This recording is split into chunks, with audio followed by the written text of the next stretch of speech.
अस्सलाम वालेकुम। मुफ्ती मुनीब साहब ने फरमाया है कि मैं साइंस को अपने जूते की नोक पे मारता हूँ। अगर ऐसी बात है तो मुफ्ती साहब को चाहिए कि अपना चश्मा और जो घड़ी वो पहनते हैं उसको तोड़ के फेंक दें, जिस गाड़ी में वो सफ़र करते हैं उसको आग लगा दें और कल से घोड़े पे सफ़र किया करें। ख़वातीन और हज़रात, ये सोच जो है साइंस के खिलाफ, इसने मुसलमानों को वो नुकसान पहुंचाया है कि जिसकी सज़ा आज हम पूरी दुनिया में पिटाई होती है, हमारा माशी इस्तेसाल होता है। सारी बुराइयों की जड़ जो है वो इल्म से दूरी है मुसलमानों की। क्या आप समझते हैं ये मौलवी हजरात का काम है कि चांद नजर आया? नहीं, ये माहिर फल्कियात का काम है। ये मीडियोलॉजिस्ट जो हैं, जो साइंटिस्ट हैं, उनका काम है। ये मौलवी साहिबान का काम नहीं है। और आज जब पूरी दुनिया में एक ऐसा निज़ाम सामने आ गया है कि आप 50 बरस के चांद को देख सकते हैं कि वो कब नमूदार होगा, बहुत आसानी से।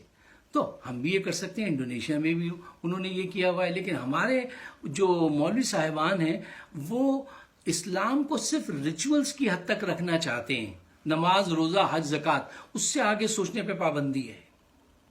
और यही सोच की पाबंदी जो है वो सारी बुराइयों की जड़ है। देखिए, एक चीज़ होती है डाइवर्जेंट थिंकिंग और कन्वर्जेंट थिंकिंग। कन्वर्जेंट थिंकिंग के ये लोग कहते हैं बस इसका यही एक हल है, ये एक बात बताई गई थी। जबकि डाइवर्जेंट थिंकिंग जो होती है, आदमी एक मसले के मुख्तलिफ पहलू पे गौर करके मुख्तलिफ सोल्यूशन ढूंढता है, उसमें से एक को अडॉप्ट कर लेता है। लेकिन यहां पे इस बात पे पाबंदी है। आज अगर आपका सेल फोन खराब हो जाए तो क्या आप मोहल्ले के उस आदमी के पास जाएंगे जो बैठा चप्पल जोड़ा है कि भाई जरा इसको फिक्स कर दीजिए? या अपनी दादी अम्मा के पास जाएंगे को कुछ फूके मारिए, ये टेलीफोन काम करने लगे? वो फोन काम नहीं करेगा। ये तरीका नहीं है। जिस चीज का जो तरीका होता है वो अडॉप्ट करना चाहिए। हमने जब ये सोच अपनाई कि साइंस इस्लाम के खिलाफ है तो उससे बेपनाह नुकसान हुए। जरा तारीख में गहराई में उतर के देखिए।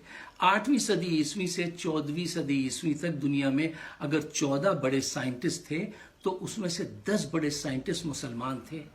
तो फैल इब्न कुंदी, इब्न रशद, इब्न खल्दून, अल-ज़हवारी, ख्वाज़मी, इमाम जाफर, याकूब अल-कंदी, बेपनाह अल-राज़ी, मतलब एक लंबी लिस्ट है। उसको इस सोच के लोगों ने कि साइंस को जूते की नोक पे मारो, उनको उस सोच को जो है आगे नहीं बढ़ने दिया। रिसर्च की, उस रिसर्च को रोक दिया। और कहां तक रोका कि इब्न रुश्द जैसा बड़ा साइंटिस्ट, जो बहुत बड़ा माहिर फल्कियात था, उसको मस्जिद के एक पिलर के साथ बांध दिया गया और नमाजियों से कहा आते जाते इन पे थूका करो। याकूब अल कंदी, जिसको कहते हैं फिलॉसफी का बाप, वो इतना बड़ा आदमी था, उसको इराक में हाकिम वक्त ने 50 कोड़े लगवाए और हर कोड़े पे आवाम जो थी वो तालियां बजाती थी। और अर राजी, जिसने चेचक और खसरा के फर्क को डिफ्रेंशिएट किया था, इतना बड़ा आदमी, उसको हाकिम वक्त ने कहा कि इनकी किताब जो है इसके सर पे इतनी मारो कि इनका सर टूट जाए या किताब फट जाए। इतनी उनकी ठुकाई हुई कि उनकी आंखें जो थी वो नाबीना हो गए। इससे क्या हासिल हुआ? तहकीक रुक गई। दूसरी कौमों ने तहकीक की, उन्होंने साइंस टेक्नोलॉजी के जरिए, आज उनके पास मईशत भी है इल्म की वजह से, इसी तहकीक की वजह से उनके पास नए नए असले हैं। वो हर तरफ से हमें मारते हैं। हम सिर्फ रिचुअल्स में घिरे हुए लोग हैं। हम ये बात क्यों नहीं जानने की कोशिश करते कि इस्लाम हमसे क्या चाहता है, कुरान, अल्लाह ताला हमसे क्या कहते हैं? कुरान में 750 आयत ऐसी हैं जो साइंस की तरफ इशारा करती हैं कि हमने तुम्हें उछलते हुए पानी से बनाया, आसमान इसलिए बनाया कि मौसमों को कंट्रोल कर सकें, चांद और सूरज एक खास रफ्तार से आगे बढ़ते हैं, चांद सूरज को नहीं पकड़ सकता। ये दुनिया हम मुसलसल बढ़ाते रहते हैं। जब कुरान में ये स्टेटमेंट आया तो गौर नहीं किया। जब स्टीवन हाकिन ने बात की कि हाँ ये दुनिया जो है वो वक्त के साथ बढ़ती चली जा रही है, तो हमें ख्याल आया, मतलब ये एक ऐसी किताब है कुरान, इस्लाम एक ऐसा दीन है जो सिर्फ हुक्म ही नहीं देता, सोच उभारता है। आपके अंदर अक्ल, शऊर की तरफ बेपनाह इशारे हैं। اور آنے والا وقت کس کا ہے؟ آنے والا وقت اس قوم کا ہے جس کے پاس سائنس، ٹیکنالوجی، کمیونیکیشن اور انٹلیکچل بینک ہوگا، جس کے پاس جو سب سے زیادہ انٹلیکچولیزم جس کو جو پروموٹ کرتا ہے وہ احادیث ہے اور قرآن ہے. اس کو ہم اس ڈائریکشن میں فالو نہیں کرتے.